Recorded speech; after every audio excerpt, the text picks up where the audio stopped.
This is Shane Gibson's podcast from closingbigger.net. I'm shifting to both video and audio, so you'll be able to find the video of this particular podcast on YouTube, but I'm also going to be sharing those on my Sales Academy website as well. You can find that at salesacademy.ca. So my goal, of course, is to take this content I'm creating in my podcast and distribute it further and in different mediums depending upon how you like to learn. I'm also going to be throwing these onto my Instagram channel at Shane Gibson and my TikTok channel at Shane Gibson Live if you want to access this content in sound bites versus a long podcast. So today, I'm going to focus on the fundamentals of coaching skills as well as coaching process for sales leaders in particular. Now, if you're a salesperson listening to this and you started to check the boxes around what your leader isn't doing for you, this is really not what it's about. And no organization is the coaching process perfect. It's constantly evolving. And sometimes as a salesperson, you have to step up to the plate and actually proactively go get that coaching from your peers and your sales leader in your organization. So by no means is this meant to be an exhaustive list of criteria you should use to judge whether your leader is any good, but instead as maybe an indication of what gaps there are in your organization and where you need to go get help. And then, of course, for sales leaders, I'm hoping that this gives you a foundation to build upon so that you can have a more solid process in your sales coaching. So let's talk about leadership in general, sales leadership. Number one, sales leadership is all about driving results. And at the end of the day, driving results is often about behavioral change. So as a sales leader, the better you get at sales leadership, the better you really are at driving behavioral change in your leaders, if you're managing a group of sales managers, or your direct line salespeople, if you're a sales manager yourself. So leadership actually builds people who build the business. That's what's really happening. Leadership also fosters innovation, accountability, momentum, and organizational growth. So one of the most powerful parts of course, leadership is this coaching skill set, this developing people skill set. Now with that said, I also know great leaders and great coaches who fail to meet their potential or sustain their organizational growth and success because they've lacked management skills. So a great sales leader is one part coach, one part manager, and I would say one part CTO or Chief Technology Officer, but we'll talk about that at another time. Today we're going to focus on coaching. Let's think about management skills first. So management skills, managers maintain systems that really sustain the vision. They develop systems that grow the vision, and they manage people and process. So great managers are often great communicators, and they're also great at developing systems and processes.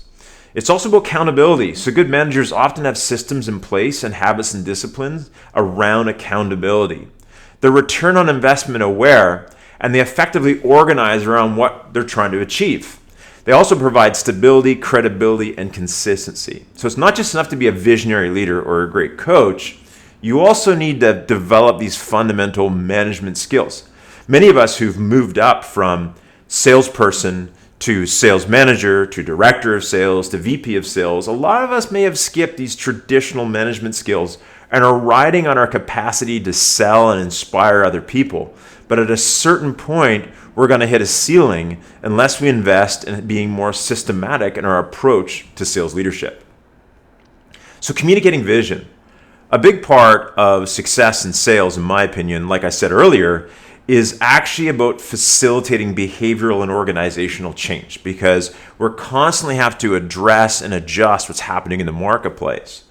So if we're going to communicate vision, 90% of achieving any goal is knowing why. And I believe that 90% of getting your salespeople to shift their behaviors and habits or implement new disciplines or processes is often about effectively communicating the why.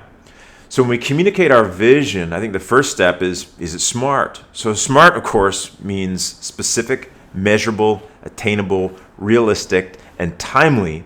And I would say what's missing here in the SMART acronym, it is also has to be contextual. So what's in it for me as the salesperson?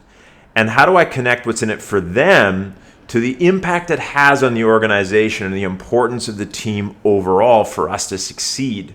Just because, or it's upper management that wants this, isn't enough. We really need to understand how to inspire and communicate and contextualize major shifts in the organization.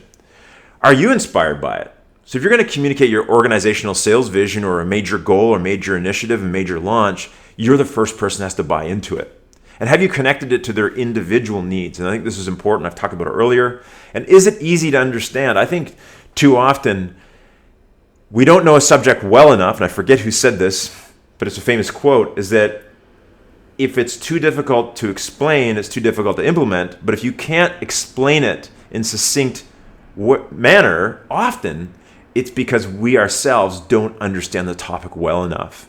And so when I'm communicating a sales vision, a sales goal, my goal is to contextualize it and in a way, find a way to make it create team, that I can rally my team around it. So if I'm communicating my vision in a way that's top down, not connected to their values, or really explaining the overall why for them or their team, I'm already missing the boat. I'm not going to get buy-in from the team. So let's talk about coaching, because this is one of the fundamental tools I'm going to use to communicate vision and create behavioral change. And one of the things that I think is interesting around coaching and creating behavioral change is how many sales leaders are just too busy to do it. I don't think they're too busy. I think they've deprioritized it. They've made time for other things. If they had an appointment with the CEO of their company and someone else came along with a task, they wouldn't push that appointment with their CEO off. They're going to go to that meeting, no matter what that other task is, 90% of the time. Yet they often will book or don't bother to book time to schedule one-on-ones with their sales team, and then those things get pushed off. They don't get prioritized. They get delayed. So a good key performance indicator for a healthy sales organization is that the sales leader, as a minimum, is not just checking their numbers and their projections on a monthly or weekly basis, but they're actually having a really good one-to-one, at least an hour, that's developmental. And I'll get into a little bit more about what that's actually about. So my goal is to really get out from the behind the dashboard. Too many sales leaders, and I talk about, ask them, are you coaching people on your team on a regular basis? Oh yeah, I am. And then I sit on one of their coaching sessions. They're like, well, here's the number of calls you've made. Here's the number of deals that have moved in the funnel. Here's your average deal size. Oh, I noticed there's a delay in follow-up. Here's how many emails you've sent. And you need to improve these numbers. And they're really just coaching to a spreadsheet or a dashboard. That's not coaching. That's compliance. It's important. That's more of a management role, in my opinion, than a leadership role. But you need to add generative coaching. That's skills development and deal-specific development and coaching to the mix if you're really going to improve and grow the bench strength of your sales team. So coaching to the process. So a big part of successful sales coaching is to make sure you're coaching to your process. And that is focusing on the qualitative aspects of your key performance indicators. And what do I mean by qualitative? So I'll give you an example. So a quantitative aspect of a discovery call is that the person has asked our key 7 questions during the discovery call, and they've gotten the key information from the client. So yes, I answered those 7 questions. Yes, I got the key information. That's kind of a quantitative aspect of coaching. The qualitative aspect of coaching is when they ask that question, how did they ask it? Were they not just listening to what the client was saying at the surface level, but digging deeper, asking clarifying questions, making sure the client understood they listened to them, challenging their answers in many cases, and using those to move to the next question? Are they practicing 70-30 listening, where during the conversation part of the discovery call, or the questioning part, they're actually listening at least 50%, if not 70% of the time, and allowing room for the client to talk and expand? In addition to this, they're also taking notes, and they're finding ways to capture that data in a way that they can use it later on. So those are qualitative aspects of the quantitative step. And I think this is really important, as too often is, did you do this task? But how well did you do this task? And have I set up a qualitative way to assess this? And am I coaching my people to that? So digging into the details of the process and acting in real time if possible. What I mean is that the best time to jump on an improvement is as soon as we observe it in most cases. So if I've listened to someone's call they did this morning, I'm going to coach them this afternoon how they're going to improve it. I'm not going to wait till the end of the month when it's no longer fresh or we can't actually respond and maybe rescue something or improve upon it in real time. So ride-alongs, listening to calls, modeling and role-playing calls are all great ways that we can actually coach to the qualitative aspect of the process. I think one of the best tools that I've found useful for the organizations I've worked with is actually mapping out and documenting best practices, but building it into a sales scorecard where each step in the sales process has 5 or 6 qualitative aspects I can rate within there to know if I'm actually not just executing the process, but I'm executing the sales methodology that's going to make a difference in my sales results. And once I do this, I can now roll out a duplicatable learning regimen to the whole team. And so what I mean by this is that within the sales scorecard, I'm actually going to develop a sales playbook for each aspect of it. What are our best practices, talking points, steps, objections, you name it, at each step, specifically at each step in the sales process that is a best practice that closes deals or moves deals forward. So this is a really important part from a coaching process, is if we shoot from the hip and we have these casual conversations, but we don't scorecard it, measure it, and quantify best, worst, and mediocre practices, so to speak, at each step, we're never going to be able to improve the individuals in our team overall. The better we get at doing this, the better we're going to get at projections as well. We can begin to truly project how healthy our pipeline is based upon how well the people in our sales team are executing each of these steps.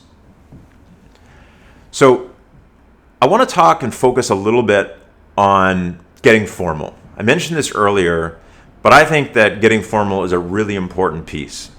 I think about martial arts. So from a martial arts perspective, I've been wanting to improve. And actually, during the pandemic, I wasn't training a lot one-on-one with people, so I was training a lot by myself. And over a period of time, the frequency of training went down. The forms I was practicing went down. And I knew that I had to really now, as I step back in and I want to move up my belts and I want to be able to instruct at a high level as well, one of the things I realized is that I actually need a regiment. I need a process and a series of things that I'm going to focus on and timed check-ins. So my martial arts teacher, mentor, and friend, Fred Shadian, actually lives on Saturna Island, which no matter how you kind of work it out, it takes about 5 hours to reach him from my home, a couple ferries, a little bit of driving, and you name it. So we started to do some Zoom check-ins. It's at a specific time each week, and I have a series of specific activities I'm going to do that he evaluates and measures and coaches me on. This accountability plus structured practice with specific exercises over a period of time is in a short period of time refreshed and sharpened my skills again.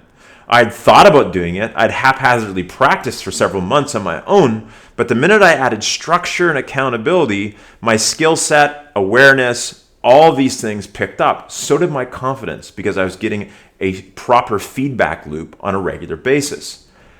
So great sales coaching is a lot like that. Is that as a sales leader, we need to get formal. So one of the things I should mention is if you go to salesacademy.ca/sales coach assessment.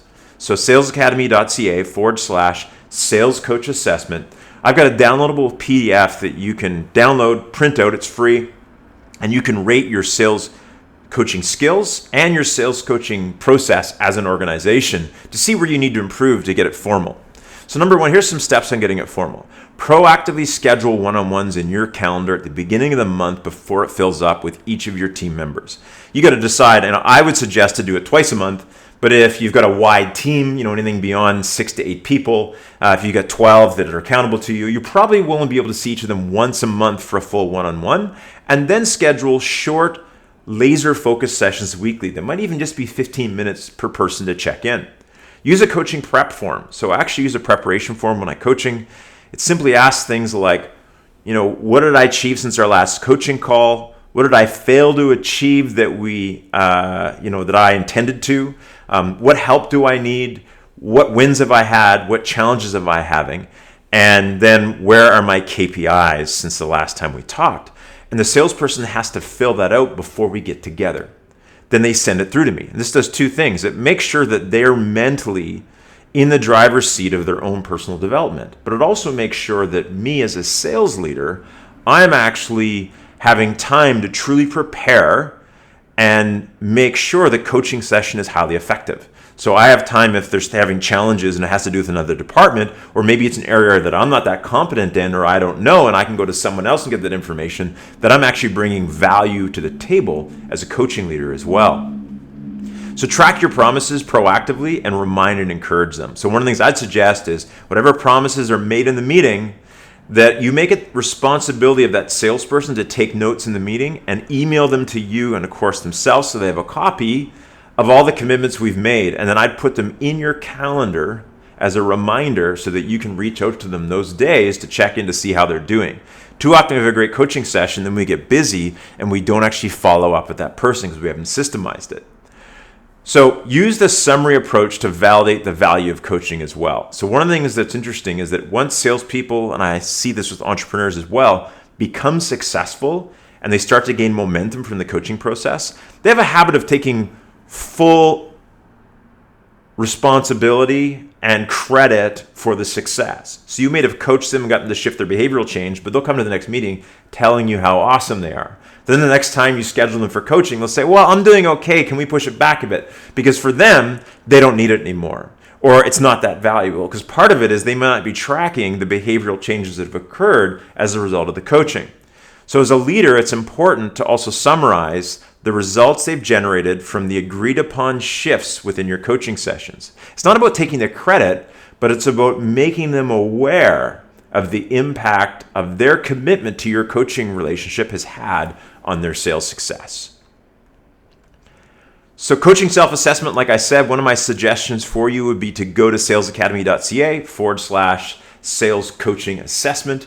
And again, you don't have to give me your email address or anything like that. It's just downloadable right there. Visit the site, check it out, download it. I'd love to hear about what you thought about the assessment, but this is going to help you assess your own process a little bit and where you need to improve it. But here's some thoughts about coaching. Number one is about behavioral change, like I said, but it's also about trust. So as a leader, if you want great coaching results, there has to be trust in the relationship. So are you credible? Do you walk your talk? Are you a person of integrity? Are you working on growing and developing yourself? Do you have a proven track record in sales or sales leadership that's demonstratable to your sales team? And beyond trust, credibility is important, but within trust, it's also, do you have my back as a sales leader? That's going to change the coaching relationship. So if it's always passing down the news from senior leadership or the changes, and it's because I said so, and even if there's a challenge, or if there's a problem with a new process, or they've brought challenges to us, and we're not managing up and protecting our team, in many cases, they won't feel like we have their back. And when this happens, don't be surprised if your coaching sessions aren't effective. I know at some point, sometimes you manage up and there are no results around that, and senior management pushes back down. Communicate to that your team, but let them know that you have their back. And coaching needs to be systematic to gain momentum.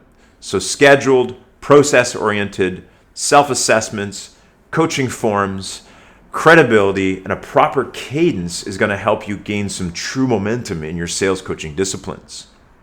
So let's talk about being an effective coach. Number one, an effective coach sets goals and criteria around their coaching success. So in other words, when I sit down with a sales team member or a new person and I'm coaching them, I'm going to work on collectively defining what success would look like for our relationship, where they need help, what I'm expecting from them, what results we collectively agree to, and how coaching is going to impact that. Communicates with relevant parties and maintains privacy as well. So there's certain aspects of the coaching where when someone communicates a challenge with me, sometimes I have to say to them, especially as an external coach within sales organizations, is, hey, I want you to know that this type of stuff you're expressing to me, I am going to have to bring that upstairs. I'm obligated to share a challenge or a major breach of trust to senior leadership in the organization. With that said, if you share personal stuff with me that you want to maintain as private, absolutely. So you kind of build the ground rules with someone a little bit there. And it can shift from task to person and back to task as needed. So I think this is an important part, is that when you're coaching someone in sales, it's never just about the sales process. It's often about mindset. It's about confidence. It's about communication skills. It's about empathy. It's about personal development. It's about dealing with challenges outside of work because people bring it to work. So a good sales coach and a good leader in general is able to shift from tasks, process, and business and into personal development and back again. If we really want to get the most out of our people, we have to shift to this. Now, I'm not saying you need to be a therapist. You may need to refer people out if things get that challenging because it's beyond our competency set. But we need to be at least a good listener and empathetic. And we have to be great at giving good feedback. I don't have time to talk about this today in this podcast because I'm sure there's going to be a pretty long rant today by the looks of it. But Radical Candor is a great book on how to give direct and effective feedback. And I think it's important for not just the leader to read it, but their team to read it and agree that we're going to be candid and empathetic with one another in a way that creates trust and transparency. And if we can do this effectively as a team, people are no longer going to be walking on eggshells or holding things back, but actually comfortable and confident to be vulnerable, but also direct. And so being great at giving feedback is a really important perspective and skill set as a coach. So let's talk about effective coaching process. Number one, I like to start with an assessment or a benchmark or a plan. This is really important. So their strategic sales plan for the year or the quarter is a great place to start with. I also start with a mindset plan where we look at where they're at from a confidence, personal development, communications, empathy, emotional intelligence perspective, and then talk about what our goals are for their development over the next 6 to 12 months. So I start with some type of assessment or benchmark. Initially, I'm going to ask the question, how do we connect? And this is important for me to go, what needs to happen to connect with this person? What's their learning style? What's their personality profile? What motivates them? What takes their energy away? And start to understand how I'm going to have to shift my coaching process, because that's not a one-size-fits-all process, to adapt to this person's learning and selling style. And then, of course, we set criteria for a successful outcome. It's goal-oriented. It's about moving the needle from a personal and business perspective. And in the short term, our coaching needs to really focus on specific competencies, attitudes, or behaviors we want to shift. These things we can iterate on in the short term, but collectively it makes a big shift in both success, mindset, and results. Provides timelines. So I think this is really important, is that we have a solid timeline to our coaching process and the key goals and benchmarks we've set. And it'll be often comprised of scheduled monthly coaching sessions as well as laser coaching sessions in between. And I think this is important. So this is about deep connection, digging deeper into the major challenges they have, opportunities, problem solving, going in depth into key accounts and what they need to move them. And then also shot in the arm laser coaching sessions to really solve problems tactically and keep them on track in the short term. And uses a formal process, templates for feedback, and tracking progress. So this is a really important piece from this is process.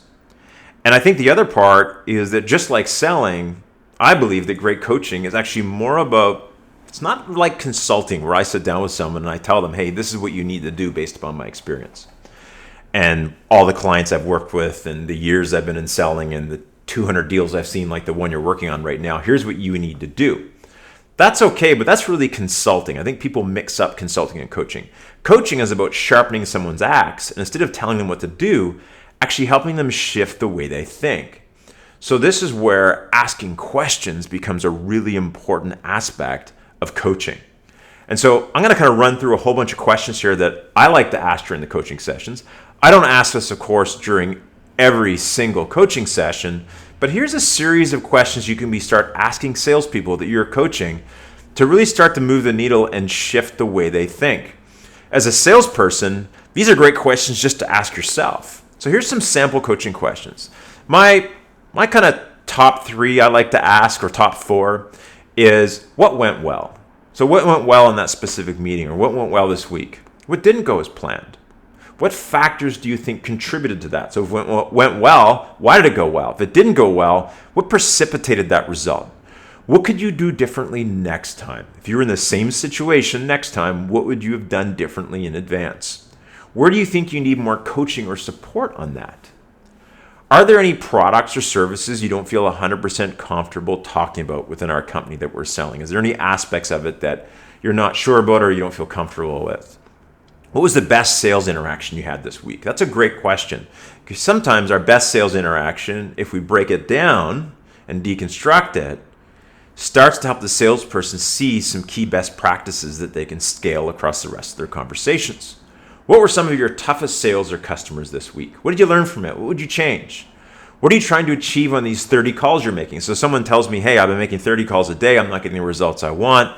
What are you trying to achieve? Right? Are they focused on the right outcomes, for instance? And how could you create more personally developed leads within your existing activities outside of the business, outside of the store, outside of the location? These are all things that we can begin to ask. Some other tactical questions I like is that in the last meeting you were with that client, what type of buying signals were they giving off? Or, so in that meeting, you didn't ask for the next step and you're now trying to set that appointment. What happened where you weren't able to set the next appointment?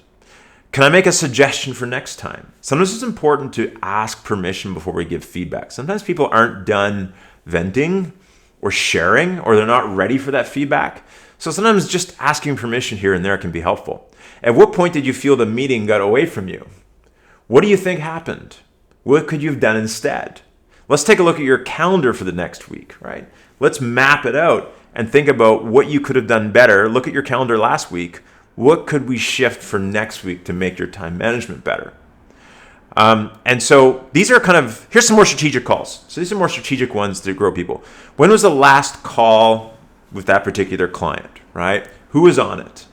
Have you identified the key decision makers? This is a really important call, and this tells me if they're actually having a great discovery calls. Do you understand the 3 to 5 goals related to their business goals? The top 3 to 5 goals related to their core business goals. Which next steps did you agree to? What are you discussing next? Have you talked about pricing yet? What is your process for whatever it is? So these are important, dig deeper questions. So I know I give you a lot, but if you can integrate 4 or 5 of these types of questions into your next sales coaching meeting in a structured way, and you start asking these same questions of your whole team, what you're going to start to see, because you're gathering the same data and same questions often, is you start to get and see patterns of success and challenges and gaps within your whole group that you need to work on. Let's map out your next 120 days for this account. What does that look like? What is it going to take to close this large account? What do you need from me to help you land this deal? Let's take a look at your most wanted list, top clients. How many moved a stage in the sales process in the last month?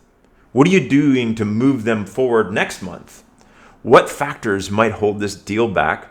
How can we mitigate them? What can we do now? How can I support you?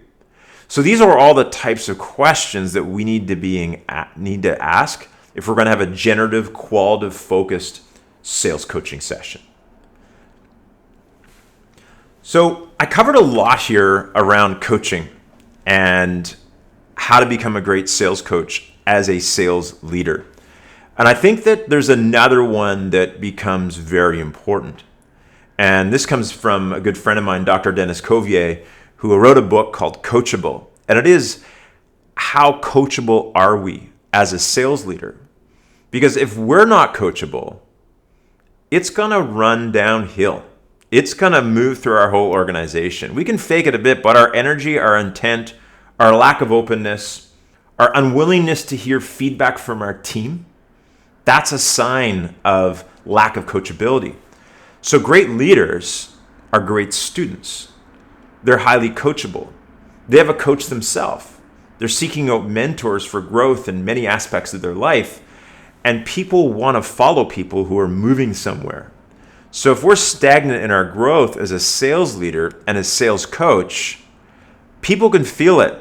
They can see it. We're not moving forward. We're not growing. We're not constantly absorbing new insights. We're not keeping up to date with changes in the marketplace. and it becomes a robotic process. We're not going to have enough to offer our people after a short period of time of coaching them. So I think it's important, beyond having great coaching skills, having a great coaching process, understanding our team and connecting qualitatively, we too also have to be growing personally on a consistent basis and seeking new mentors and coaches ourselves as we move throughout our career. This is Shane Gibson's podcast from closingbigger.net.